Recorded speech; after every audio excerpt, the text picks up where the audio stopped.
પંજાબના ભટિંડાથી એક ચોંકાવનારો કિસ્સો સામે આવ્યો છે।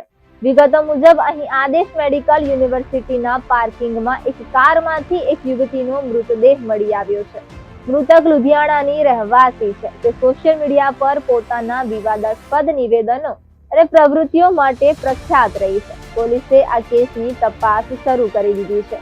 મૃતદેહનું પોસ્ટમોર્ટમ કરવામાં આવશે। ભટિંડાના આદેશ મેડિકલ યુનિવર્સિટી કેમ્પસમાં પાર્ક કરેલી કારમાંથી એક છોકરીનો મૃતદેહ મળી આવતા વિસ્તારમાં હંગામો મચી ગયો હતો। આ કાર ઘણા સમય સુધી યુનિવર્સિટી પાર્કિંગમાં પાર્ક કરેલી હતી, જેની માહિતી મળતા પોલીસ ઘટના સ્થળે પહોંચી ગઈ હતી।